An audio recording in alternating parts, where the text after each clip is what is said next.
creativa y muchas otras cosas más por el hecho de haber sido creados a la imagen y semejanza de Dios.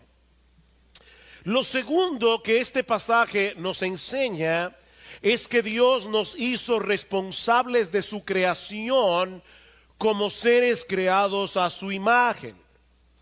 Dice en el versículo 28 de Génesis 1 que Dios le ordenó al hombre recién creado que sea fecundo, que se multiplicara, que llenara la tierra y que ejerciera dominio sobre los peces del mar, las aves del cielo y sobre todo ser viviente que se mueve sobre la tierra.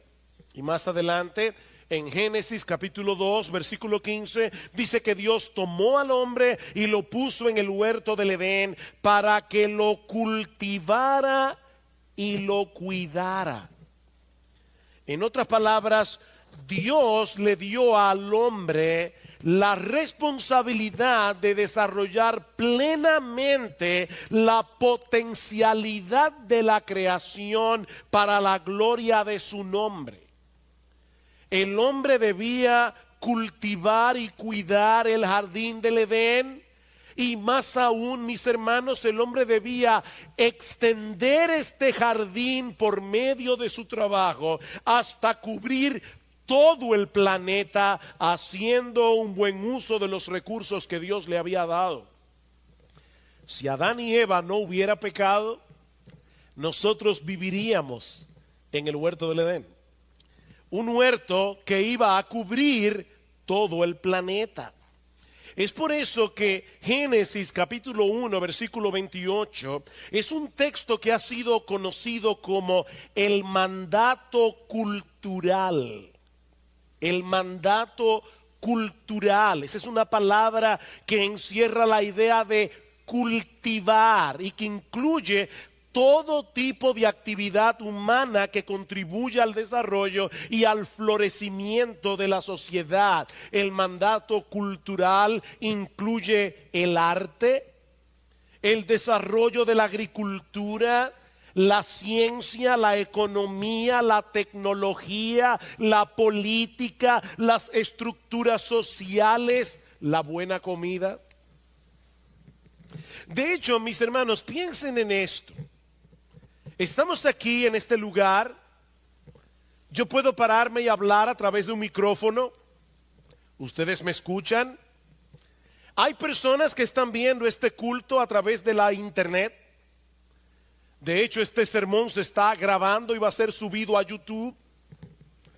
Y muchas personas, yo espero, ¿verdad?, que se puedan beneficiar de la predicación de la palabra. ¿Saben qué es todo eso, hermanos? El mandato cultural. Hay personas que por el mandato cultural, aún personas que no conocen al Señor, han inventado todas estas cosas, incluyendo el aire acondicionado, para que nosotros podamos sentarnos hoy aquí cómodamente y adorar a nuestro Dios. Piensen en los misioneros que han salido a predicar la palabra de Dios a otros lugares. ¿En qué se van? En avión. Hay personas que se han inventado aparatos a través de los cuales los misioneros pueden llegar bien lejos rápidamente y llevar la palabra de Dios. ¿Qué es todo eso? El cumplimiento del mandato cultural. Así que pudiéramos resumir todo esto en una fórmula matemática y decir que la creación más el esfuerzo creativo del hombre es igual a cultura. La creación hecha por Dios más el esfuerzo creativo del hombre, tuyo y mío, es igual a cultura. Dios creó al hombre a su imagen y semejanza para darle el privilegio de regir la creación junto con él. Así que, mis hermanos, hay un trabajo que nosotros estamos llamados a hacer en este mundo como seres creados a imagen y semejanza de Dios, cada uno de acuerdo a los dones, talentos y oportunidades que el Señor le ha dado. Mientras estemos en el mundo, debemos beneficiar al mundo en el cumplimiento del mandato cultural. De manera que la gran comisión dada por Jesús en Mateo capítulo 28 de hacer discípulos a todas las naciones no es la única comisión que Dios nos ha dado. No es la única. Tanto el mandato cultural de Génesis 1:28 dado a todo hombre, como la gran comisión dada a la iglesia, son mandatos divinos. Y ambos deben ser tomados en serio. Por eso Pablo dice en Colosenses capítulo 3, versículos 23 y 24, todo lo que hagáis. ¿A quiénes escribió Pablo ese texto? ¿A los pastores? ¿A los maestros de escuela dominical? ¿A los que sirven en la iglesia? No, a los siervos. A los siervos que hacían todo tipo de trabajo. Y Pablo les dice, todo lo que hagáis, desde limpiar un piso, hasta criar a un niño, hasta hacer una casa, hasta hacer una obra de arte, todo lo que hagáis, hacedlo de corazón, como para el Señor, y no para los hombres, sabiendo que del Señor recibiréis la recompensa de la herencia, porque a Cristo el Señor servís. Cuando ustedes están envueltos en ese tipo de labores que no son espirituales, ustedes están sirviendo a Jesús. Ahora bien, nosotros sabemos que Génesis 1 y 2 está seguido por Génesis 3. La caída del hombre. Nosotros vivimos en un mundo caído en el que impera la maldad y el pecado. En medio de un sistema que no solo intenta alejarnos de Dios, sino también anularnos como cristianos para que no vivamos intensa y apasionadamente para la gloria de Dios, para que no cumplamos la gran comisión a ser discípulos en todas las naciones. La pregunta que yo quiero responder en esta tarde es: ¿cómo podemos ser fieles a Dios en medio de este sistema de maldad, sin escapar del mundo y sin enredarnos en él? En el mundo, pero no del mundo. Debemos cumplir el mandato cultural viviendo como ciudadanos de este mundo. Pero mis hermanos, ¿qué hacemos con algunos pasajes del Nuevo Testamento que parecen alentarnos a menospreciar nuestra involucración en el mundo, como si ser médico, por ejemplo, fuera menos noble que ser pastor? ¿O ser ebanista es menos noble que ser misionero? ¿Qué hacemos con esos pasajes del Nuevo Testamento que parecen alentarnos a menospreciar las cosas del mundo, como si lo único que valiera la pena es todo lo relacionado con la gran comisión? Como si todo lo demás fuera una pérdida del tiempo del que sería mejor librarse si tuviéramos una mejor opción. Bueno, lo que yo quiero hacer es ver algunos de esos pasajes. Quisiera considerar con ustedes algunos de esos pasajes para ver si en verdad enseñan lo que muchos creen que enseñan. Y el primero de esos pasajes, y los que fueron al retiro de jóvenes de este año recordarán que hablamos acerca de este tema. El primero de estos pasajes, pero a mí no me molesto repetirles las mismas cosas, es Primera de Pedro capítulo 2 versículo 11. Les pido por favor que vayan conmigo a la primera carta de Pedro capítulo 2 versículo 11. Dice el apóstol Pedro: amados, os ruego como a extranjeros y peregrinos que os abstengáis de las pasiones carnales que combaten contra el alma. Absténganse de esas pasiones. ¿Por qué? Porque somos extranjeros y peregrinos en este mundo. ¿Ya lo viste, pastor? Ahí dice claramente que nosotros somos extranjeros y peregrinos. Nosotros no pertenecemos a este mundo. Cuando yo era niño, había una serie de televisión titulada Mi marciano favorito, si algunos la recuerdan. protagonizada por Ray Walston como el marciano.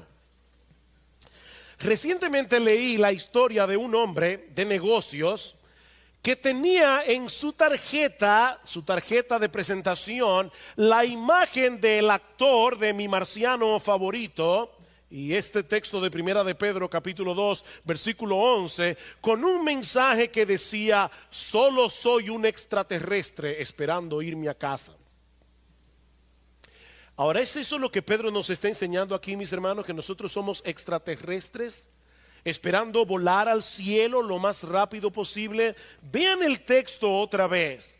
¿De qué es que debemos abstenernos según Pedro? De las pasiones carnales que combaten contra el alma. Debemos mantener a raya esos deseos pecaminosos. No debemos satisfacer esos deseos. Mis hermanos, cuando nosotros cedemos a las tentaciones para aflojar esa tensión que sentimos mientras somos tentados, hay una tensión, ¿verdad? Cuando somos tentados, una tensión porque tenemos deseos de pecar. Y cuando nosotros cedemos a esa presión para que afloje la tensión, ¿saben qué es lo que estamos haciendo? Estamos tratando de apagar fuego con gasolina. Se va a encender más. Es en ese contexto que Pedro describe a los creyentes aquí como extranjeros y peregrinos. Los cristianos somos distintos a las personas que todavía pertenecen a ese sistema de maldad que el Nuevo Testamento señala como el mundo. De manera que aunque vivimos en este mundo físico, no somos del mundo en el sentido espiritual. Vivimos en este mundo físico, hermanos. Somos terrícolas. Pero no pertenecemos a ese sistema de maldad que se opone a Dios. Escuchen lo que sigue diciendo Pedro más adelante en Primera de Pedro capítulo 4 versículos 3 al 4. Porque el tiempo ya pasado os es suficiente para haber hecho lo que agrada a los gentiles, habiendo andado en sensualidad, lujurias, borracheras, orgías, embriagueces y abominables idolatrías. Y en todo esto se sorprenden de que no corráis con ellos en el mismo desenfreno de disolución, y os ultrajan. Los impíos se sorprenden porque nosotros somos para ellos extranjeros y peregrinos. En cuanto a este sistema de maldad, nosotros no pertenecemos a este mundo caracterizado por la sensualidad, la lujuria, las borracheras. Cristo nos compró con su sangre para que no tengamos nada que ver con ese mundo de maldad. Somos extranjeros y peregrinos en lo que respecta a este mundo caído. Nosotros tenemos otro sistema de valores, nosotros tenemos otros propósitos en la vida, nosotros tenemos otras prioridades. Somos extranjeros y peregrinos. Pero ¿saben qué, mis hermanos? Nosotros fuimos creados por Dios para vivir en este mundo. Y por lo tanto, no solo debemos ocuparnos en cosas que son de este mundo, sino que también podemos disfrutar legítimamente de las cosas disfrutables de este mundo. Pablo dice en 1 Timoteo capítulo 6 versículo 17: a los ricos de este siglo mándales que no sean altivos, que no pongan su confianza en las riquezas, las cuales son inciertas, sino en el Dios vivo que nos da todas las cosas en abundancia, para que las pongamos en un museo y las contemplemos allí detrás de un cristal. No. ¿Para qué Dios nos da las cosas? Para que las disfrutemos. Dios nos da las cosas para que las disfrutemos. Mis hermanos, en ese sentido, repito, nosotros somos tan terrícolas como todos los demás. Necesitamos el oxígeno de este mundo, necesitamos la comida de este mundo, necesitamos la ropa de este mundo. Somos terrícolas, no extraterrestres. Vivimos aquí y viviremos aquí eternamente en esta tierra renovada. Vayan conmigo al Salmo 37. Salmo 37. Mis hermanos, ¿dónde pasaremos la eternidad? Como decíamos el otro día en otro sermón, viviendo, saltando de nube en nube, ¿dónde viviremos? ¿Dónde pasaremos la eternidad? Lean el Salmo 37, versículo 9, dice: porque los malhechores serán exterminados, mas los que esperan en el Señor poseerán la tierra. Versículo 11, mas los humildes poseerán la tierra y se deleitará en abundante prosperidad. Versículo 22, porque los que son bendecidos por el Señor poseerán la tierra, pero los maldecidos por él serán exterminados. Versículo 29, los justos poseerán la tierra y para siempre morarán en ella. Versículo 34, espera en el Señor, guarda su camino y él te exaltará para que poseas la tierra. ¿Te queda alguna duda? Vivimos aquí y aquí viviremos eternamente en la nueva tierra creada por el Señor. Y ahora yo te pregunto, mi amado hermano, ¿es evidente para las personas que te rodean mientras tú vives tu vida normal en este mundo que tú eres distinto? ¿La gente se da cuenta de eso? ¿Que tú eres distinto? Por las cosas que valoras,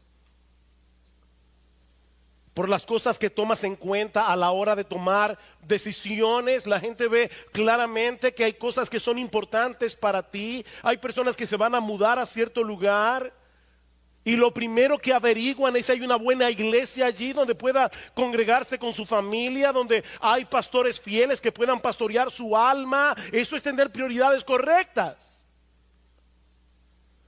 Las personas se dan cuenta de eso, que tú eres distinto por las cosas que evitas, que tú eres distinto por las cosas que dominan tu conversación, que tú eres distinto por la forma como te diviertes, por la forma como tú usas tu tiempo libre ahora que estamos de vacaciones. Yo no estoy de vacaciones, pero los jóvenes están de vacaciones del colegio. Es obvio que tú estás tratando de mantener a raya los deseos carnales que batallan contra tu alma. Te avergüenzas cuando eres vencido por esos deseos. Vienes a Cristo de nuevo en arrepentimiento y fe, aplicándote el evangelio cada día. ¿O has llegado a un punto tal de frialdad espiritual que ya ni siquiera puedes discernir que has sido vencido por esos deseos? Otro de esos textos del Nuevo Testamento es Colosenses capítulo 3, versículos 1 y 2. Colosenses capítulo 3, versículos 1 y 2. Recuerden mi premisa, hermanos. Somos terrícolas. Vivimos en este mundo, pero no somos del mundo. En un sentido somos de aquí, en otro sentido no somos de aquí. Dice Colosenses capítulo 3 versículos 1 y 2: si habéis pues resucitado con Cristo, buscad las cosas de arriba, donde está Cristo sentado a la diestra de Dios. Poned la mira en las cosas de arriba, no en las de la tierra.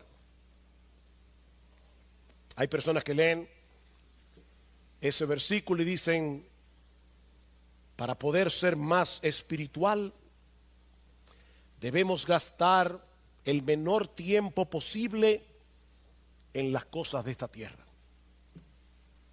Por eso yo no juego basquetbol.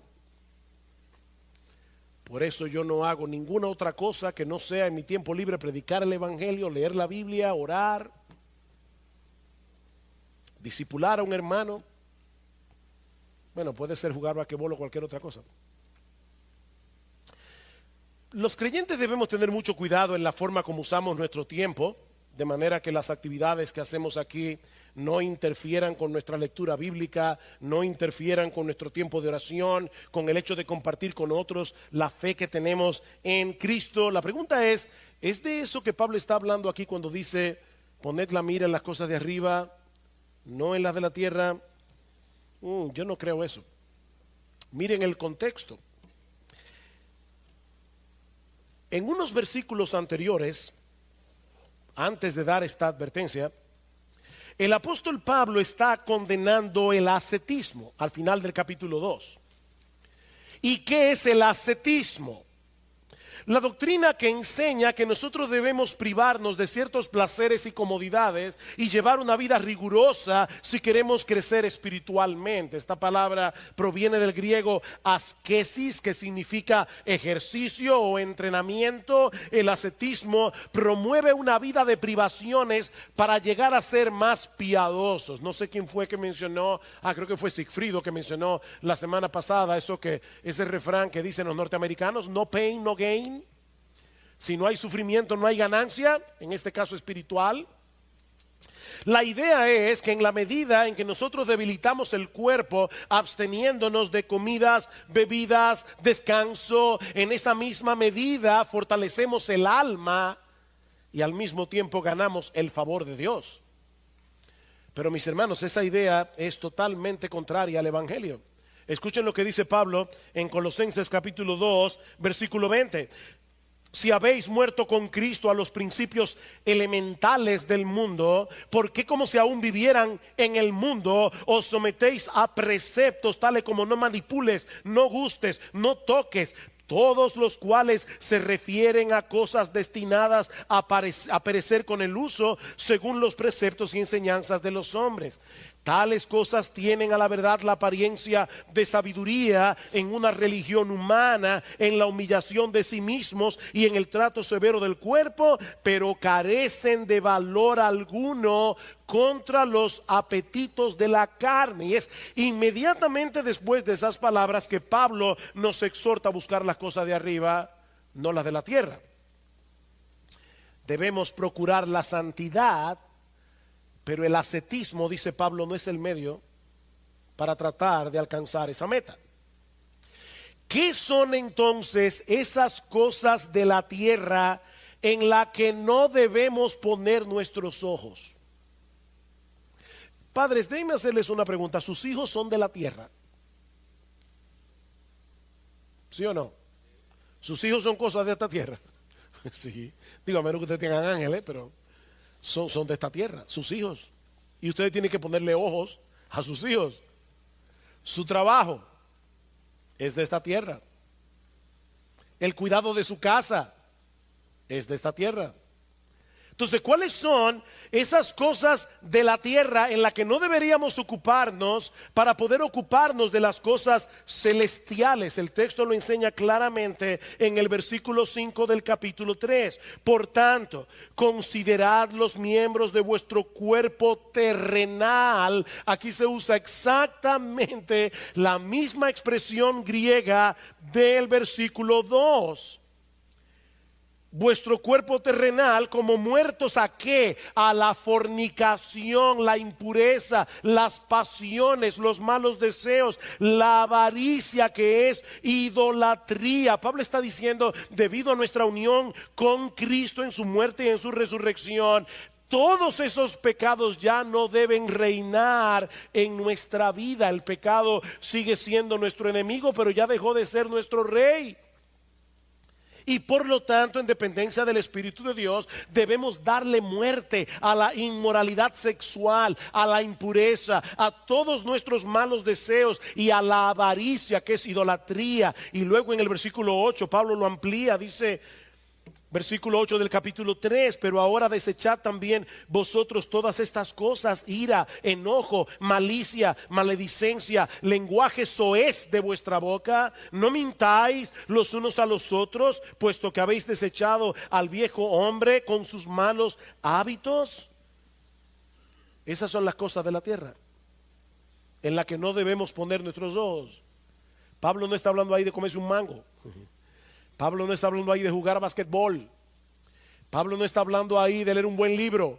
Pablo no está, me refiero a un buen libro secular. Pablo no está hablando ahí del trabajo. Pablo está hablando de esos pecados. Esas son las cosas de la tierra en la que no debemos poner nuestros ojos. Debemos poner la vista en las cosas de arriba. ¿Y qué son esas cosas de arriba? Donde está Cristo sentado a la diestra de Dios. ¿Y eso qué significa en la práctica? ¿Que debemos vivir la mayor parte del tiempo en santa contemplación? No. Lean el versículo 12. Entonces, como escogidos de Dios, santos y amados, revestidos de tierna compasión, bondad, humildad, mansedumbre, paciencia, soportándoos unos a otros y perdonándoos unos a otros, si alguno tiene queja contra otro, como Cristo os perdonó, así también hacedlo vosotros. Y sobre todas estas cosas, vestidos de amor, que es el vínculo de la unidad, y que la paz de Cristo reine en vuestros corazones, a la cual en verdad fuisteis llamados en un solo cuerpo, y sed agradecidos. ¿Saben cuáles son las cosas del cielo en las que debemos poner nuestros ojos? El carácter de Jesús, que es el que está siendo descrito en los versículos 12 en adelante. No pongas tu mira en las cosas de la tierra, apártate de esas cosas, apártate de esos pecados, cultiva el carácter de Cristo. Eso es poner la mira en las cosas de arriba, donde está Cristo sentado a la diestra de Dios. Así que, mis hermanos, ¿cómo nosotros podemos saber si estamos poniendo nuestra mirada en las cosas de arriba? Si el carácter de Cristo es cada vez más evidente en nosotros, a través de un espíritu bondadoso, paciente, compasivo, perdonador, sobre todo en esos momentos cuando lo más natural sería reaccionar con amargura, con enojo, con ira, con malicia y todas las cosas que Pablo describe en el versículo 8. Y una vez más, yo te pregunto, mi hermano, ¿tú valoras el carácter de Cristo como una joya de inmenso valor? Tanto que deseas de todo corazón que ese carácter sea cada vez más visible en ti. Tú te detienes en las Escrituras a observar con admiración la persona y las obras de Cristo, porque Pablo nos dice en 2 Corintios capítulo 3 versículo 18 que es contemplando su gloria que somos transformados de gloria en gloria en la misma imagen. Mis hermanos, no hay atajos aquí. Para ser como Cristo hay que poner la mira en las cosas de arriba, es decir, mirar a Cristo con admiración a través del lente de las Escrituras. No hay atajos. Mis hermanos, nosotros vivimos en una época donde hay muchas distracciones. Este aparatico es sumamente útil, pero este aparatico es un problema. Este aparatico es un problema porque es una fuente de mucha distracción. Mis hermanos, mirar a Cristo en la Biblia no es leerla 5 minutos mirando el que cada vez que te llega un WhatsApp, cada vez que te llega una notificación de Facebook de que alguien te le dio like a la foto que tú pusiste hace 3 horas. No, nadie puede mirar a Cristo en la Biblia mientras está teniendo ese tipo de distracción. Enfócate en las Escrituras, enfócate en Jesús. Mira las cosas de arriba, mira las cosas de arriba. Donde está Cristo sentado a la diestra de Dios. Es de eso que Pablo está hablando en Colosenses. Apártate de la fornicación, apártate de la codicia, apártate de la ira, apártate del enojo, apártate de la mentira, porque son cosas de la tierra. Mira a Jesús con admiración a través del lente de la Biblia. No hay atajos aquí. Otro texto. Segunda a los Corintios capítulo 4 versículo 16. Este sí que es un texto muy mal interpretado. Dice Pablo: por tanto, no desfallecemos, antes bien, aunque nuestro hombre exterior va decayendo, sin embargo nuestro hombre interior se renueva de día en día, pues esta leve, pasajera aflicción nos produce un eterno peso de gloria que sobrepasa toda comparación al no poner nuestra vista en las cosas que se ven, sino en las que no se ven. Porque las cosas que se ven son temporales, las que no se ven son eternas. Ah, pastor, ahí está. Ahí está clarito. Si hay un pasaje que parece promover una vida súper espiritual, una vida extraterrestre, es este pasaje de 2 Corintios. Pablo nos dice claramente en el versículo 18 que no debemos fijar la vista en las cosas que se ven, sino en las que no se ven. Porque las cosas que se ven son temporales, las que no se ven son eternas. Ahora, si nosotros miramos con cuidado el contexto de este pasaje, vamos a ver que Pablo está hablando de otra cosa.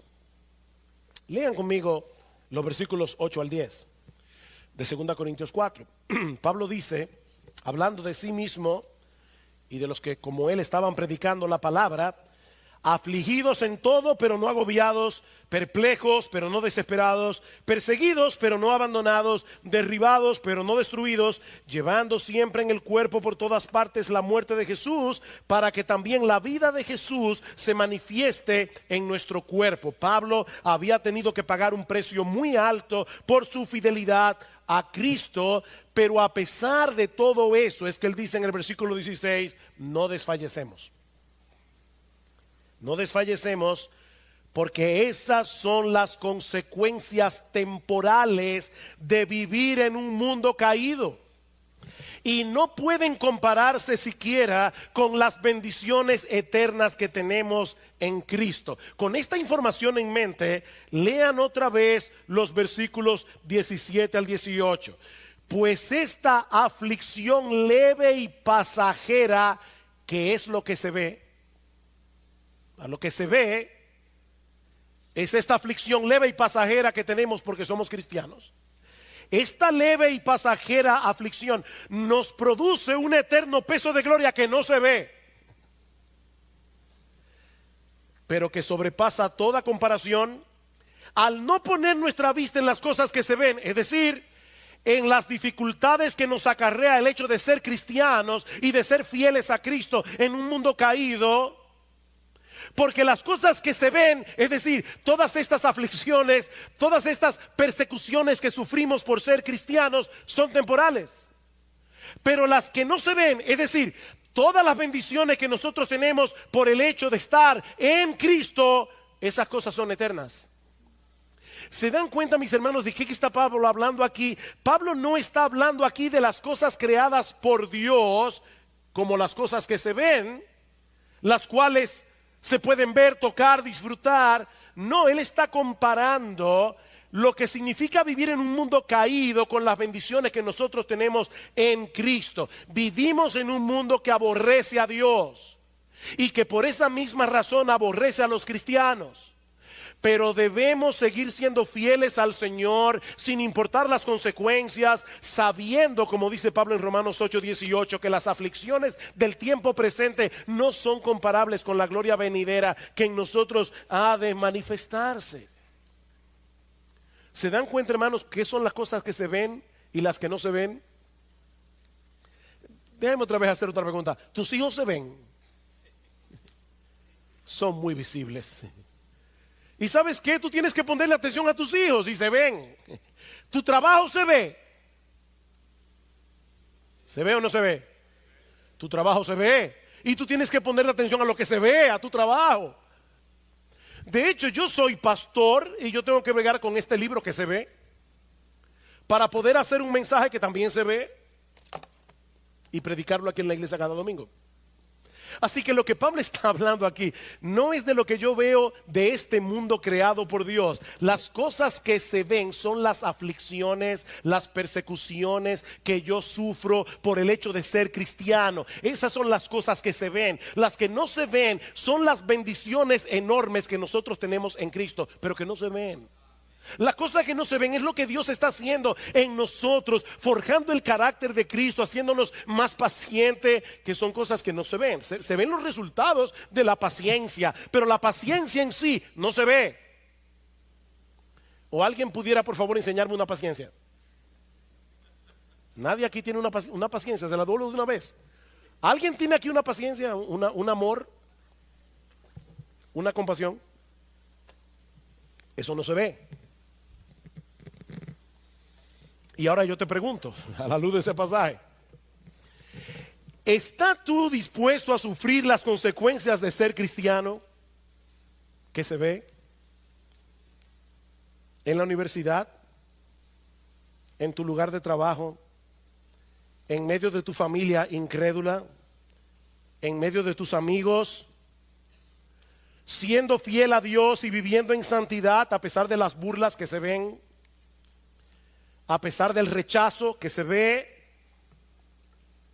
¿O estás tan atento a las cosas que se ven, el aislamiento de tus amigos incrédulos, el maltrato, el rechazo que sufres cuando tú mantienes en alto tus convicciones cristianas, que estás perdiendo de vista las cosas que no se ven, es decir, los enormes privilegios que tienes por el hecho de estar en Cristo? Esa es la pregunta. Un texto más. Primera de Juan capítulo 2 versículo 15.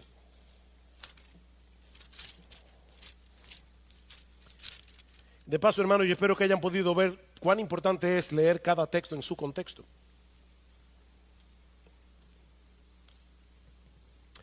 Y de paso también, espero que hayan podido ver que para leer la Biblia e interpretarla correctamente no se puede estar distraído. Leer la Biblia toma tiempo. Leer la Biblia bien toma tiempo. Esto no se hace en 2 minutos.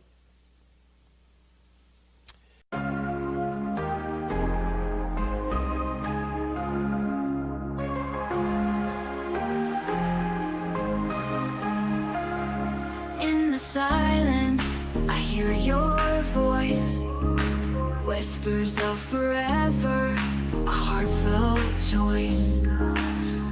To love without limits, to give without shame. In your eyes my heart finds its flame.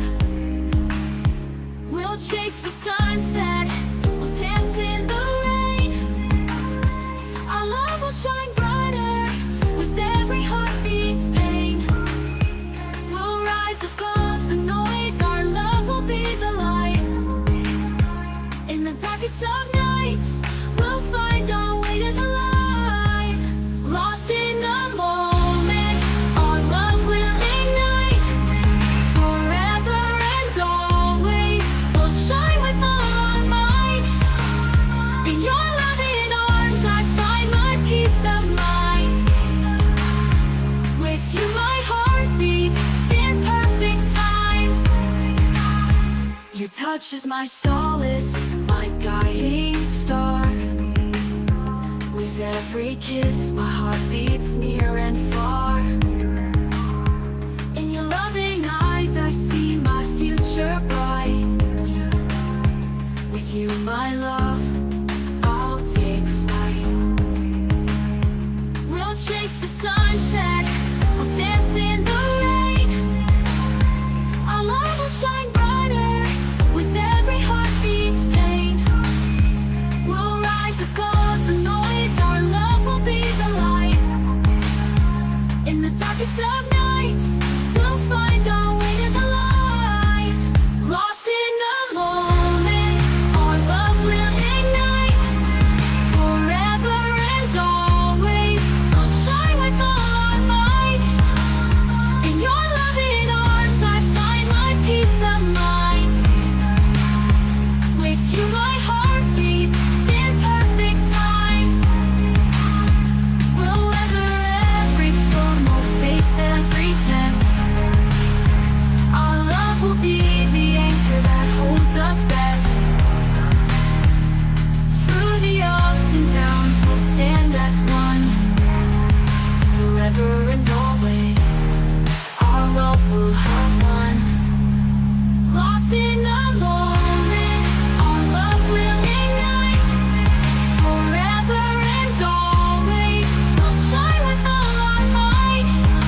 Primera de Juan capítulo 2 versículo 15. No améis al mundo ni las cosas que están en el mundo. Si alguno ama al mundo, el amor del Padre no está en él. Este sí que es un texto categórico. No améis al mundo. No hay nada sutil, no hay nada complicado en esta frase. Y por si acaso alguno tuviera alguna duda de cuáles son las cosas incluidas en esa exhortación, Juan sigue diciendo, ni las cosas que están en el mundo. ¿Cuántas cosas del mundo podemos amar? De acuerdo a ese texto. ¿Cuántas? Ninguna. Ninguna. Ni una sola. Y la razón que Juan nos da no podía ser más tajante. Si alguno ama al mundo, el amor del Padre no está en él. ¿Qué significa eso? Que una persona que ama al mundo de la manera como Juan lo está señalando en el texto no es cristiana. Eso es lo que el texto dice. Si alguno ama al mundo de esa manera, el amor del Padre no está en él, es un inconverso. Ahora tenemos que preguntarnos una vez más, ¿qué significa eso? ¿Contradice este texto todo lo que hemos dicho hasta aquí acerca del hecho de que Dios quiere que nosotros hagamos cosas como personas que vivimos en este mundo? Antes de responder esa pregunta, es interesante notar que Juan es el escritor del Nuevo Testamento que usa con más frecuencia la palabra mundo. 78 veces en su evangelio, 24 veces en sus cartas. El problema es que Juan no siempre usa la palabra mundo con el mismo significado. Por ejemplo, ¿qué dice Juan 3:16? Que de tal manera amó Dios al mundo que dio a su Hijo unigénito para que todo aquel que en él cree no se pierda, mas tenga vida eterna. Mis hermanos, si hay algún sentido en el que Dios ama al mundo, nosotros debemos amar al mundo en el mismo sentido en que Dios lo ama, ¿o no es así? Así que aquí tenemos, no améis al mundo, pero Dios amó al mundo. Y nosotros debemos amar al mundo como Dios lo amó. Es obvio que la palabra mundo en Juan 3:16 tiene un significado y en Primera de Juan 2:15 tiene que tener otro significado, ¿no es así? Otro texto que resulta muy iluminador es lo que Jesús le pide al Padre en Juan 17, cuando está orando por sus discípulos antes de su muerte en la cruz y su ascensión a los cielos. Dice en el versículo 15, yo no te ruego que los saques del mundo, sino que los guardes del mal. Jesús le pide al Padre que nos guarde del sistema mundano que impera en este mundo y que es contrario a los planes, los valores, la voluntad de Dios. Pero seguimos viviendo en este mundo. No lo saques del mundo. Y hay un montón de cosas que debemos hacer en el cumplimiento del mandato cultural y de la gran comisión. ¿No es así? ¿Y dónde las vamos a hacer? Aquí en el mundo. Con esto en mente, volvamos otra vez a Primera de Juan capítulo 2, versículo 15.